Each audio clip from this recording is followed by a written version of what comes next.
The sun hung low in the sky, casting long golden beams through the dusty windows of a small-town mechanic shop. Inside, Joe, a broad-shouldered man in his 50s with grease-stained hands and a face weathered by years of hard work, let out a sigh of relief as he finished tightening the last bolt on a rusted pickup. He wiped his forehead with a rag and glanced at the wall clock. Another long day was finally over. He grabbed his wrench to store it away and reached for the light switch when a soft voice floated through the open garage door. Excuse me, sir. Joe turned, surprised. Standing near the entrance was a little boy, small, skinny, maybe 6 years old. His jeans were faded and a size too big, singed with a belt that wasn't his.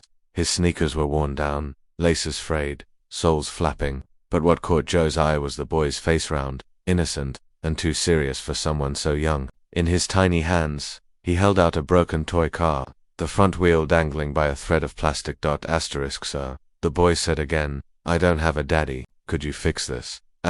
Joe blinked. The words, simple and quiet, hit him like a hammer to the heart. The wrench slipped from his fingers and clattered onto the concrete floor. He crouched slowly to meet the boy at eye level. Where's your mom, kid? The boy shrugged. She's working. She drops me by the school and picks me up after dinner. Joe looked at the toy chip plastic. Probably from a dollar store, but in that moment it felt like it carried the weight of the world. He took the broken car gently and gestured for the boy to come inside. Come on, let's see what we can do. Inside the shop, surrounded by parts and the scent of motor oil, Joe set the car on the counter and started fiddling with the wheel. He glanced at the boy who sat quietly on a stool, feet swinging off the edge. What's your name? Joe asked. Eli. Joe nodded.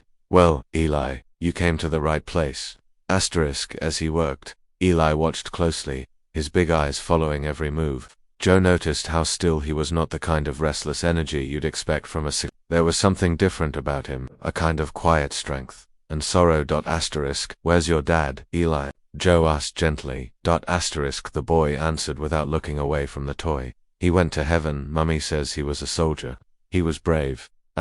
Joe paused. The words hung in the air, soft and final. A sudden chill ran down his spine. He looked more closely at Eli, something about the shape of his face, the eyes familiar, the name, Eli. Joe stood up and walked to the back, rummaging through a drawer until he found an old photograph. He returned and looked at it, then at the boy. Was your dad's name Marcus? He asked quietly. Eli nodded. Joe sat heavily on the stool next to him. His mind reeled. Marcus was his old squadmate, his closest friend in the army. They'd lost touch after deployment. Joe remembered the day the news came in that Marcus had been killed in action. He had visited the funeral, briefly, but couldn't stay. Too much grief. Too many memories. And now, here was Marcus's son, in his shop, holding out a broken toy car. Joe cleared his throat, voice thick. Your daddy, he was my friend, my brother. Eli looked up, wide-eyed. Really? Yeah, Joe said. He saved my life once. He looked at the toy car, now fixed and sturdy, and handed it back to the boy. Just like I fixed this. I think maybe it's my turn to give something back. Eli smiled, the kind of smile that makes the whole world stop for a second.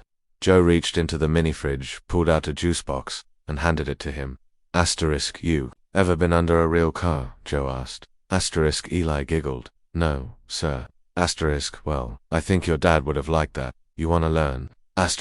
Eli nodded eagerly, and for the first time in years, Joe felt his heart begin to heal. In the quiet hum of the garage, with a little boy by his side and a bond stronger than steel forming between them, Joe realized that sometimes you're not just fixing what's broken, you're building something whole. Joe led the boy into the shop, where the air smelled of oil, rubber, and old memories. The cluttered space was dimly lit by a single hanging bulb, swinging gently with the draft. Tools were scattered across benches, bolts rolled in corners, and parts from a dozen unfinished jobs sat like forgotten stories. Amidst all the grime and metal, the small boy in oversized clothes seemed like a visitor from another world, soft and fragile in a place meant for noise and steel. Joe cleared a spot on his workbench and gently took the broken toy car from the boy's hands. He examined the dangling wheel, reaching for his smallest screwdriver. As he unscrewed the base plate, he spoke with quiet curiosity. Where's your mum now, kid? The boy didn't hesitate. She's working. She works 2 jobs. One at the diner in the morning, and one cleaning houses at night. He looked down at his hands as he spoke, rubbing his thumbs together. She says I'm a big boy, so I wait by the school gates until she finishes. Joe paused for a second, the screwdriver slipping in his grip. He looked at the boy again, really looked. This time, there was a stillness about him, like someone who had learned early to be small and careful. Too early. Don't you have anyone else to stay with? Joe asked, voice low. Eli shook his head. Mum says we'll be okay. Just gotta keep trying. She's tired a lot, but she always tucks me in. Joe swallowed the lump rising in his throat. He'd fixed thousands of things in his life, engines, brakes, bent frames, but this kind of quiet strength in a child. It was something you couldn't fix. Only honor. Joe resumed working on the toy, but his hands weren't steady anymore. They trembled ever so slightly, as if the weight of the boy's words had gotten under his skin. He focused on the tiny screws and bent axle, trying to hide the sudden wetness in his eyes. You said your daddy went to heaven? Joe asked, almost in a whisper. Yeah, Eli said, nodding. When I was a baby, I never really knew him, but Mum says he was a hero. Joe stopped again. His breath caught in his chest. A strange, aching warmth spread through him, sorrow, part recognition. A long dormant part of his heart stirred, like a machine kicking back to life after years of silence. This wasn't just any boy, this was someone's son. Someone's legacy. And maybe, just maybe, someone Joe had once known. He finished tightening the last screw, adjusted the little wheel, and placed the toy car back on the bench. It rolled straight and lid steady. Joe looked at Eli again, his voice softer than before. Your mum's right. He was a hero. And so are you, kid. Eli gave a small, bashful smile and picked up the car carefully, as if it had just been given new life. Joe watched him and felt something inside shift, something that hadn't moved in years. It wasn't just sympathy, it was connection, purpose. As the boy started to play quietly with the repaired toy on the table, Joe leaned back. The buzz of the shop now filled with something more than noise. It was filled with meaning, with memory, with the beginning of something neither of them expected. Joe guided Eli into the small break room tucked behind the garage, a quiet place where he usually took his lunch alone, surrounded by faded posters, mismatched mugs, and the hum of an old fridge. The lighting was soft, casting a warm glow over the cracked linoleum floor and worn-out table. Joe handed the boy a cold can of orange soda and a wrapped sandwich, the same kind he'd had every day for years. Eli beamed, peeling back the wrapper like it was a gift. He took a big bite and hummed in delight, swinging his legs under the chair.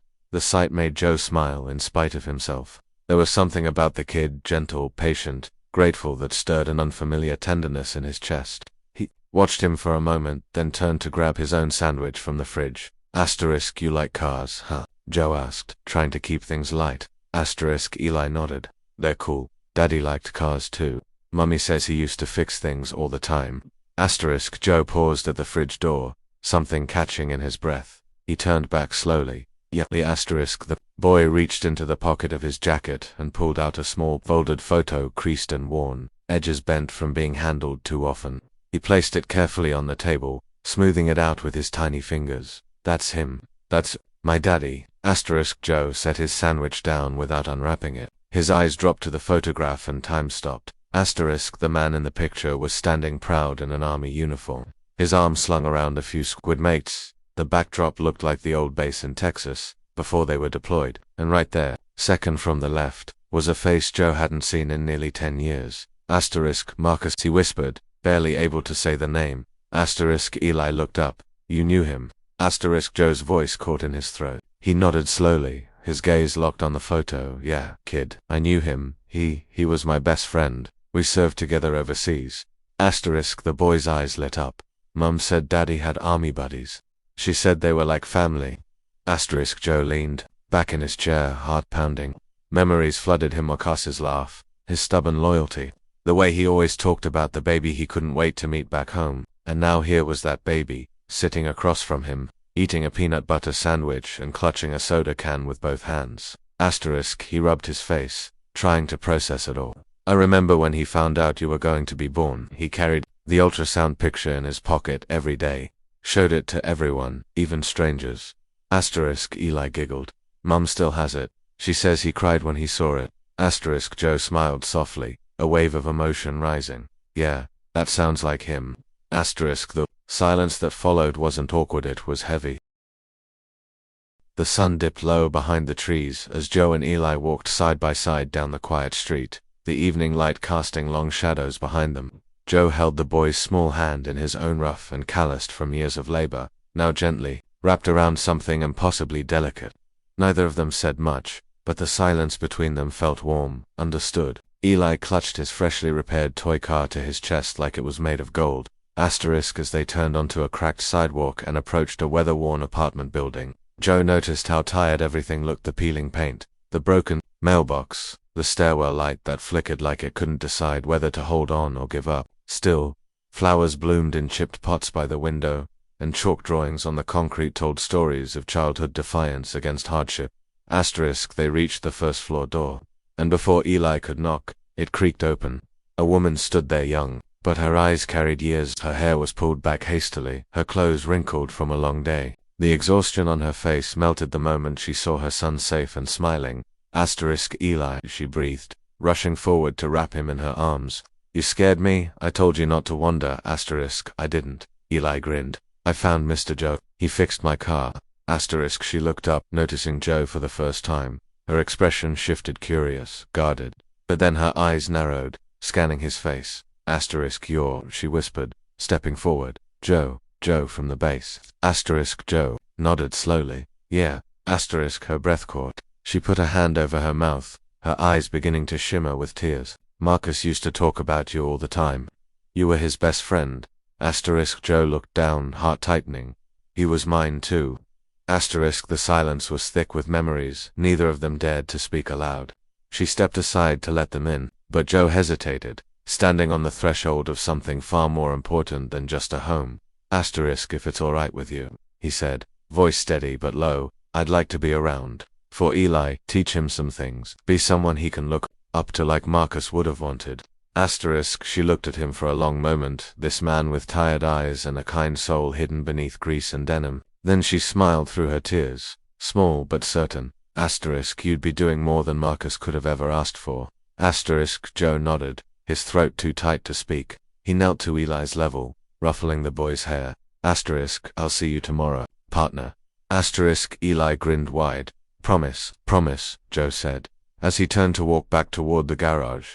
The last rays of sunlight glinted off the toy car in Eli's hands, and behind him, in the heart of a struggling apartment, a new kind of hope had just taken root. Not loud, not grand, just a quiet promise, one mechanic to a little boy, and to the memory of a fallen friend. Asterisk the days turned into weeks, and the once quiet mechanic shop slowly transformed into something more than just a place for fixing engines. It was now filled with a kind of life that hadn't existed there in years. Laughter echoed off the concrete walls, bouncing between shelves of tools and the soft hum of country radio playing in the background. Joe, once the gruff, quiet man who barely spoke a word to customers unless necessary, now knelt beside a 6-year-old boy with matching smudges of grease on his cheeks. Asterisk Eli had become a permanent fixture in the garage. Every afternoon after school, he showed up with a smile too big for his face and a backpack that always seemed heavier than it should be. Joe had cleared out a small cabinet and filled it with tools labeled Eli's toolbox. The kid took it seriously, organizing every wrench and screwdriver, learning how each one worked, asking questions faster than Joe could answer. Asterisk righty-tighty, lefty-loosey, Eli recited proudly as he tightened a bolt on an old lawnmower. Asterisk Joe chuckled, watching the boy with a mix of pride and amazement. You're gonna be better than me in no time. Asterisk Eli grinned. You think Daddy would be proud? Asterisk Joe's voice caught for just a second. He put a hand on the boy's shoulder. He already is. Asterisk in those moments kneeling on the floor, elbow deep in a busted carburetor or teaching Eli how to change oil, Joe felt something he hadn't in years. Purpose. Not just as a mechanic, but as a man. He had spent so long in silence, in routine, letting grief settle over him like dust. But this boy had blown it all away with a smile, a broken toy, and a simple question. Could you fix this? Asterisk, and in trying to fix a toy, Joe had unknowingly begun to fix himself. Asterisk one crisp Saturday morning, Joe stood outside the garage, looking at the freshly painted sign hanging above the wide bay doors. The letters were bold, carefully carved and brushed in navy blue and gold. Asterisk Marcus and Joe's garage, honoring heroes, building futures. Asterisk behind him. Eli's laughter rang out as he chased a puppy around the parking lot, the same one Joe had rescued from behind the shop a week earlier. Eli had named him Spark Plug. Asterisk the town had started to notice 2 more customers, more neighbors dropping by not just for repairs, but to say hello. They saw the boy and the man working side by side, and something about it felt right, like healing in motion. Asterisk as Joe watched the boy play, his chest swelled with something deeper than pride. Love, a quiet, sturdy kind, the kind you build, bolt by bolt, day by day. Asterisk a soft breeze rustled the trees behind the shop, and for a moment, Joe looked up at the sky. He didn't say anything, but in his heart, he hoped Marcus could see this. His boy, safe, laughing, loved. Asterisk and then a voice, soft, honest, almost like a whisper on the wind. Asterisk sometimes the heart breaks so it can open wider, and love finds its way home.